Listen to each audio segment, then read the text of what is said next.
Hello everyone, मैं हूं advocate Rahul Mishra और आज की वीडियो में आप सभी की एक बहुत ही विकट समस्या है जो 376 को लेके आप लोग कहते हो साहब लड़की हमारे घर आके बैठ गई। अब ऐसी कंडीशन में हम क्या करें, हमारे पास कोई ऑप्शन नहीं है। अब ऐसी कंडीशन में मैं आप लोगों को कहता हूं कि देखो, लड़की के ऊपर एफआईआर आप लॉन्च करा दो। एफआईआर लिखा दोगे तो आप प्रोटेक्ट हो जाओगे। लेकिन आप लोग कहते हो कि भैया हम एफआईआर अगर लड़की के ऊपर लिखा देंगे तो हमारे ऊपर एक 376 की नई एफआईआर आ जाएगी, हमारी जेल जाने की प्रोबेबिलिटी हो जाएगी, हम जेल चले जाएंगे, फंस जाएंगे, मेरा पूरा परिवार तबाह हो जाएगा। ऐसा एक नहीं अनेक मामलों में मैं देखता हूँ। मेरे कई क्लाइंट्स हैं जिनके घर लड़की जाके बैठ जाती है और बाद में उनके ऊपर एफआईआर लिखा देती है। अब जो लोग एक्टिव रहे, जिन्होंने हमारी बात समझी, हमारे हिसाब से काम किया, उनकी चार्जशीट पे भी स्टे हुआ, एफआईआर पे भी स्टे हुआ और आज तक अरेस्ट नहीं हुए, ना भविष्य में होने देंगे। ठीक है।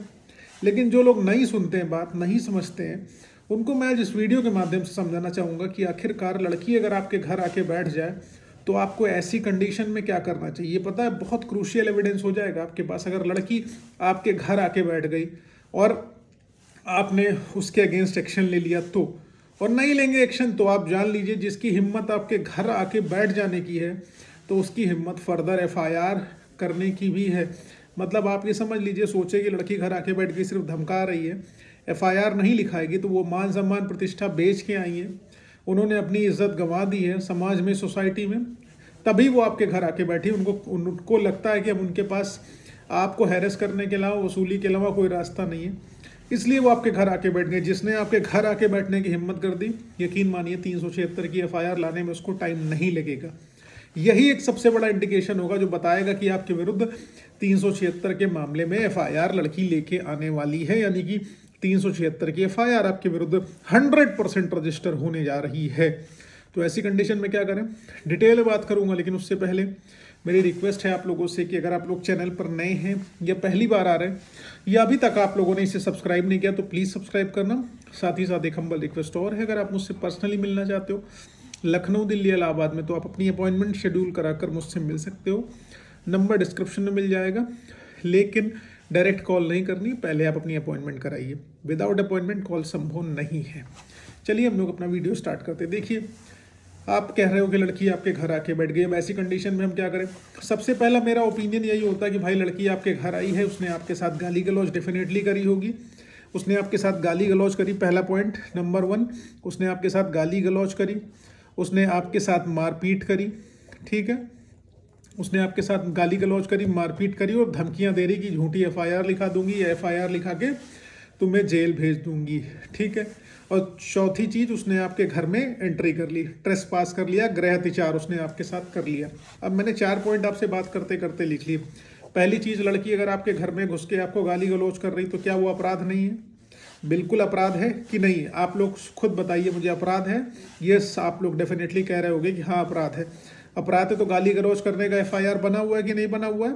लड़की के ऊपर एफआईआर होनी चाहिए, तो बिल्कुल एफआईआर होनी चाहिए। दूसरी चीज़, आपके साथ उसने हाथापाई करी, मारपीट करी, कभी कभी लड़कियां नोच भी लेती भी, कहीं एक लड़का मिलकर गया उसके हाथ भर में नोचा हुआ, तो मारपीट करी उसने, फिजिकल इंजरी हुई आपको। ठीक है, तो एक एफआईआर बनती है कि नहीं बनती है? दूसरी चीज़ क्या है कि उसने आपके घर में आके एंट्री कर ली, यानी कि वो आपके घर में आके बैठ गई, आपके घर में आके बैठ गई और वहाँ से आपको धमकियाँ दे रही कि तुम्हें जो है या तो शादी करो या तो जेल जाओ, नहीं शादी करो तो मुझे इतना पैसा दो। तो धन उगाही करने की कोशिश कर रही कि नहीं कर रही? ट्रेसपास उसने किया कि नहीं किया? क्या ये अपराध है कि नहीं? आप सोचो, आप खुद लड़के हो, किसी लड़की के घर जाके आप बैठ जाओ, जबरदस्ती कहो, मारपीट करो, लड़ाई झगड़ा करो, गाली गलौज करो, आप जेल नहीं जाओगे? जेल जाओगे ना। तो ऐसी कंडीशन में जैसे लड़की आपके घर आके बैठती है, पहला एक कदम आपको क्या करना है, उसके वीडियो रिकॉर्डिंग करनी है। नंबर 1, आपको उसकी वीडियो रिकॉर्डिंग करनी है कंप्लीट इंसिडेंट की, बिना डरे दबे। ठीक है, उसका वीडियो बना लेना है, जितना वो एग्रेसिव होके बोल रही है उसको सब रिकॉर्ड कर लेना है, उसकी एक सेकेंडरी कॉपी क्रिएट कर लेनी है, घर भर के आसपास अपने भेज दो। बेइज्जती और इज्जत से बिल्कुल डरना नहीं, वरना जेल चले जाओगे। दूसरी चीज़, 112 नंबर पर पुलिस बुला लो। अब आप कहोगे साहब पुलिस बुलाएंगे तो पुलिस भी उसी का साथ देगी, फिर हमारे ऊपर एफआईआर हो जाएगी। बिल्कुल, पुलिस आप बुलाओगे, 112 नंबर पर आपके मोबाइल पर एक मैसेज आएगा, ठीक है, कि पुलिस आई थी, इवेंट आईडी क्रिएट होगी, पुलिस उसको इवैक्यूएट करके ले जाती है तो ठीक है, नहीं लेके जाती है तो फिर बुलाओ। जितनी बार जब तक पुलिस उसको लेके ना जाए तब तक आप पुलिस बुलाते रहो, हर बार इवेंट आईडी आपको मिलती रहेगी, क्योंकि आप 112 पर कॉल करते हो तो आपके पास एक मैसेज आता है जिसको इवेंट आईडी लिखी होती है, कितने टाइम आपके यहाँ पुलिस आई थी। वो आपके पास सबसे बड़ा आधार होगा कि लड़की आपके घर में घुसी थी, वो आपके साथ मारपीट गाली गलौज कर रही थी, मुकदमे लिखाने की धमकियां दे रही थी, पैसे मांग रही थी, और उस दशा में आपने पुलिस बुलाया। क्योंकि आप उसके घर जाओगे तो तुरंत पुलिस आएगी, आपको उठा के लेके चली जाएगी, लेकिन लड़की है, लड़की को ले जाने में पुलिस वाले डरते हैं, वो नहीं लेके जाते हैं। आपको 112 पे फ़ोन मिलाना है और बताना है कि महिला मेरे घर घुस गई है, ज़बरदस्ती गाली गलौज कर रही, मारपीट कर रही, शादी की धमकियां दे रही। ठीक है, आप 112 मिला लीजिए। अब आप कहोगे 112 मिला के क्या फ़ायदा है? 112 ये मिला के फ़ायदा है कि जब आप FIR क्वेश्चनिंग में, अरेस्टे में, चार्जशीट क्वेश्चनिंग में जाओगे आप, तो कोर्ट को बताओगे कि मेरे घर ये घुस गई थी, इन्होंने मैंने पुलिस को बुलाया, इनको क्लियर कट पता चल गया कि इनके खिलाफ एक FIR आने वाली है, हम FIR लिखाने वाले हैं, इसीलिए इन्होंने मेरे खिलाफ उसी थाने में 376 जैसी संगीन धाराओं में FIR रजिस्टर करा दी।